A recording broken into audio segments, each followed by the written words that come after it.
अस्सलामुअलैकुम नाज़रीन, मैं हूँ जुनैद जमशेद। एक बार फिर आपकी खिदमत में हाज़िर हूँ। तो आज मैं आपको एक्सोरा से मुतालिक इन्फॉर्मेशन दूँगा। आज हम एक्सोरा को रिपोर्ट करेंगे और इसकी कटिंग्स लगाएंगे। जैसा कि आप लोग देख सकते हैं, एक्सोरा के फूल बहुत ही दिलकश होते हैं और ये फूल 12 महीने फूल देता है ये प्लांट।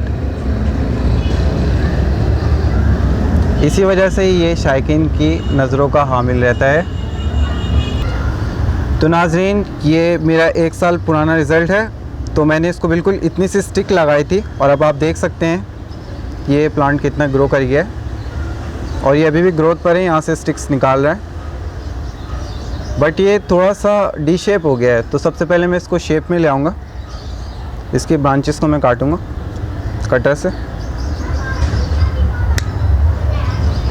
ये ब्रांच जो मैंने काटी है, इसको हम ज़ाया नहीं करेंगे, इसको हम कटिंग के तौर पे लगाएंगे।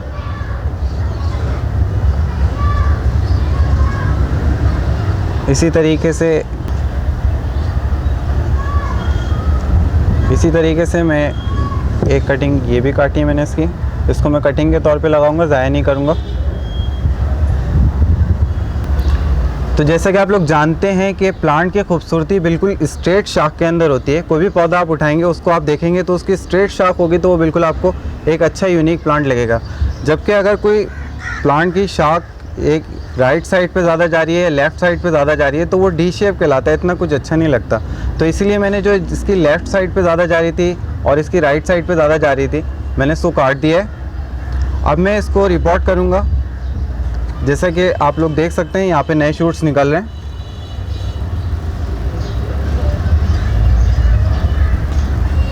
जब तक ये नए शूट बड़े नहीं होते मैं इसको ऐसे ही छोड़ दूँगा। जब ये स्ट्रेट बड़े होने लग जाएंगे तो मैं इसकी जो ज़्यादा लेफ़्ट और राइट साइड पे जा रही हैं शाखें, इनको काट दूँगा ताकि एक स्ट्रेट पौधा हो जाए और इसकी खूबसूरती बरकरार रहे। अब इसकी हम रिपोर्टिंग कर लेते हैं।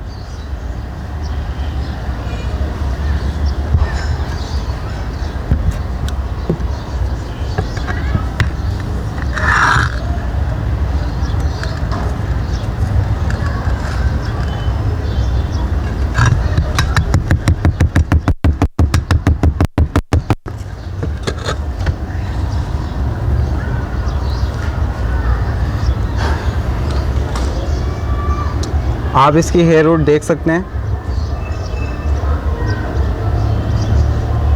क्योंकि एक्सोरा कराची के एनवायरनमेंट में बहुत अच्छा ग्रो करता है। तो आप इसकी रूट्स देख सकते हैं,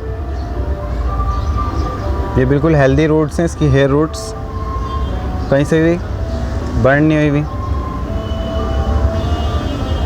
अब इसकी हम मिट्टी झाड़ लेते हैं।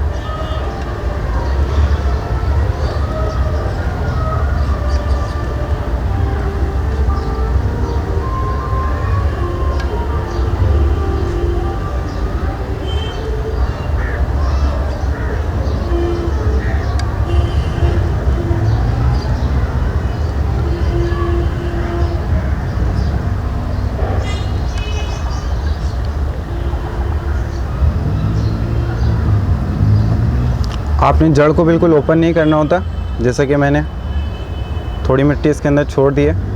अगर मैं जड़ को बिल्कुल ओपन कर दूंगा तो इसको नई सॉइल के साथ एडजस्ट होने में टाइम लग जाएगा,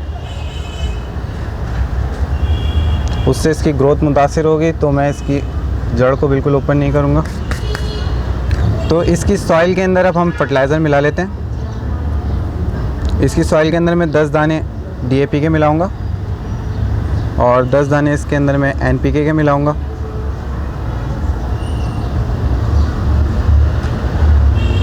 क्योंकि एक मैच्योर प्लांट है तो इसको चूने की भी ज़रूरत है, तो इसलिए मैं इसमें थोड़ा चूना मिला दूंगा।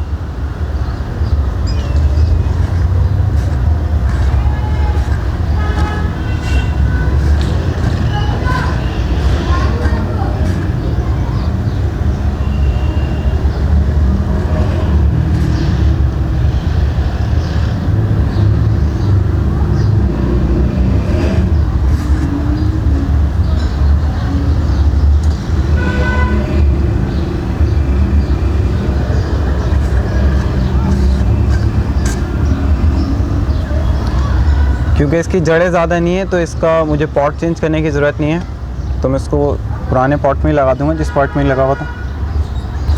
तो नाजरीन, आप लोग देख सकते हैं कि 1 साल के बाद भी ये बालू मिट्टी कितनी सॉफ्ट है। इससे इस बात का अंदाज़ा हो जाता है कि ये बालू मिट्टी बहुत ज़्यादा ज़रख़ेज़ होती है। अब मैं ये जो पॉट है इसका ड्रेन होल को कवर कर दूंगा।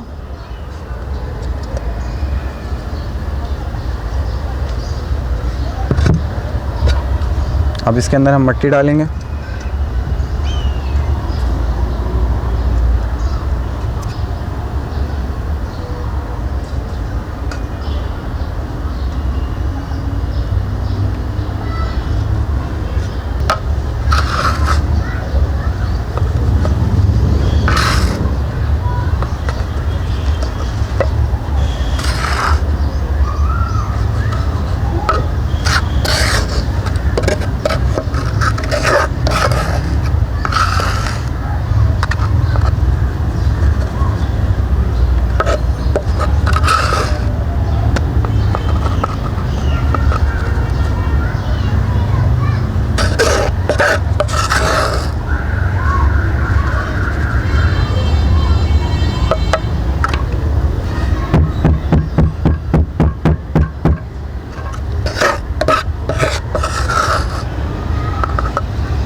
तो ये हमारा एक्सोरा रिपोर्ट हो गया है। अब इसके अंदर मैं पानी डालूंगा ताकि इसकी सॉइल एडजस्ट हो जाए।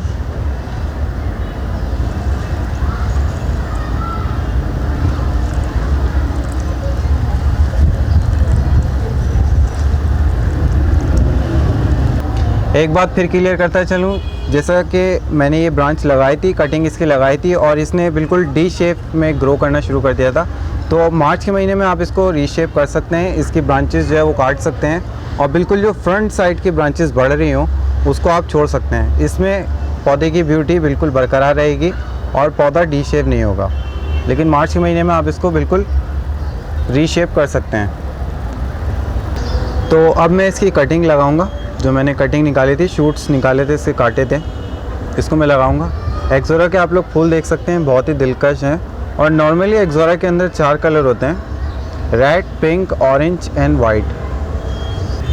और आपको इसके हाइब्रिड्स भी मिल जाएंगे और इसके अंदर ड्वार्फ प्लांट भी मिल जाएंगे आपको। तो आइए इसकी कटिंग लगाते हैं। तो ये बॉटल है, इसको मैंने हाफ़ कट कर लिया है। अब मैं इसके अंदर कटिंग लगाऊंगा और आप लोग देख सकते हैं इसके अंदर मैंने ड्रेनेज होल भी रखे हैं 3।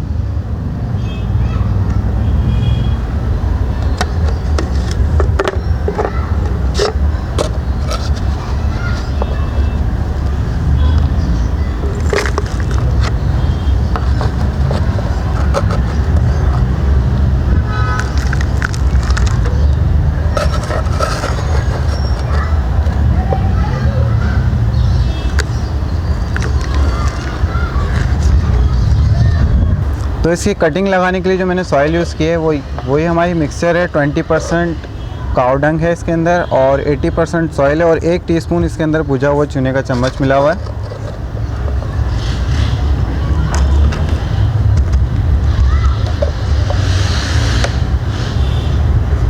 अब इसके अंदर मैं कटिंग लगाऊंगा।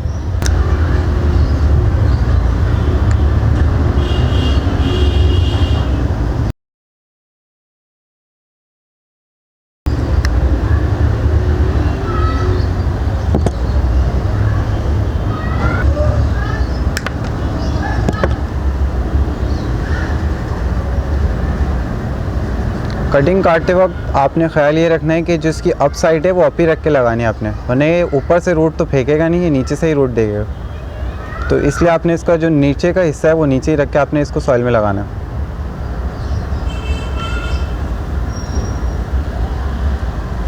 इसी तरीके से इसको भी मैं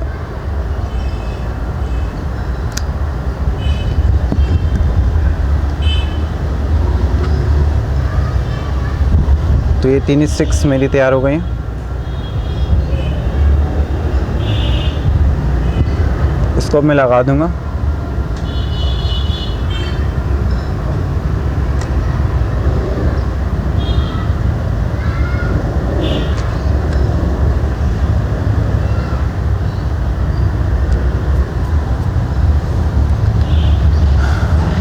लगाने के बाद इसके अंदर हम पानी डालेंगे।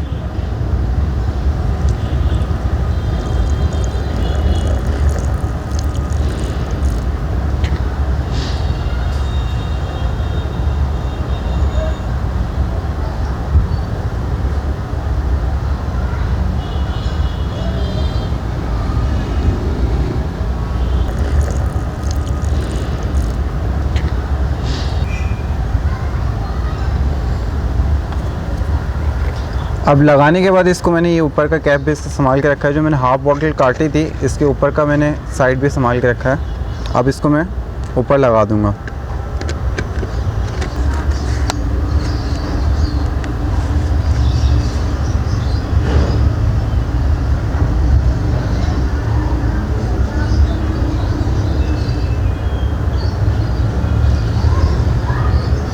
तो ये ऊपर का कैप लगाने की वजूहत यही थी ताकि इसके अंदर जो ह्यूमिडिटी है वो बरकरार रहे, जिसकी निस्बत हमारी जो स्टिक्स की रूट्स हैं वो जल्दी निकल जाएंगी।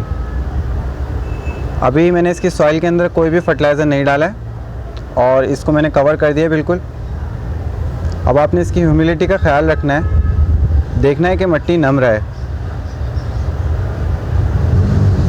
तो ये मेरी एक्सोरा की स्टिक्स लग गई हैं। अब ये 15 से 20 दिन के अंदर रूट्स निकालने का अमल शुरू कर देंगी। तो ये मैंने बॉटल से कवर कर दिया है। बॉटल से कवर करने का मकसद यही है कि इसकी मैं जो एयर है, जो हवा है, वो रोक लूँ, ताकि हवा रोकने से फ़ायदा ये है कि हमारी जो टहनियाँ हैं वो खुश्क नहीं होंगी। बास टाइम हम कटिंग्स लगाते हैं ओपन इन्वायरमेंट में, हमारी जो टहनियाँ होती हैं वो सूख जाती हैं। तो ये तरीके से हमारी टहनियाँ खुश्क नहीं होंगी और जड़ निकालने का अमल जल्दी शुरू कर देंगी। और इस बॉटल कैप से एक फ़ायदा और भी है कि हमारी जो सॉइल है इसकी ह्यूमिडिटी कायम रहेगी और जड़ निकलने का अमल जल्दी शुरू हो जाएगा।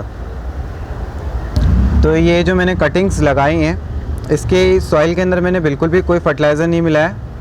जब ये रूट निकालने का अमल शुरू कर देंगी और ये एक मैच्योर प्लांट हो जाएगा तो उसकी रिपोर्टिंग के दरमियान मैं इसके अंदर फर्टिलाइज़र डालूँगा। तो अभी जो सॉइल है वो विदाउट एनी फर्टिलाइज़र है। उम्मीद है नाजरीन एक्सोरा से मुतालिक मैंने जो आज आपको इन्फॉर्मेशन दी, रिपोर्टिंग बताई और इसी कटिंग लगाने का तरीका बताया, ये आपको पसंद आया होगा। मुझे मेरी टीम को इजाज़त दीजिए। अल्लाह हाफ़िज़।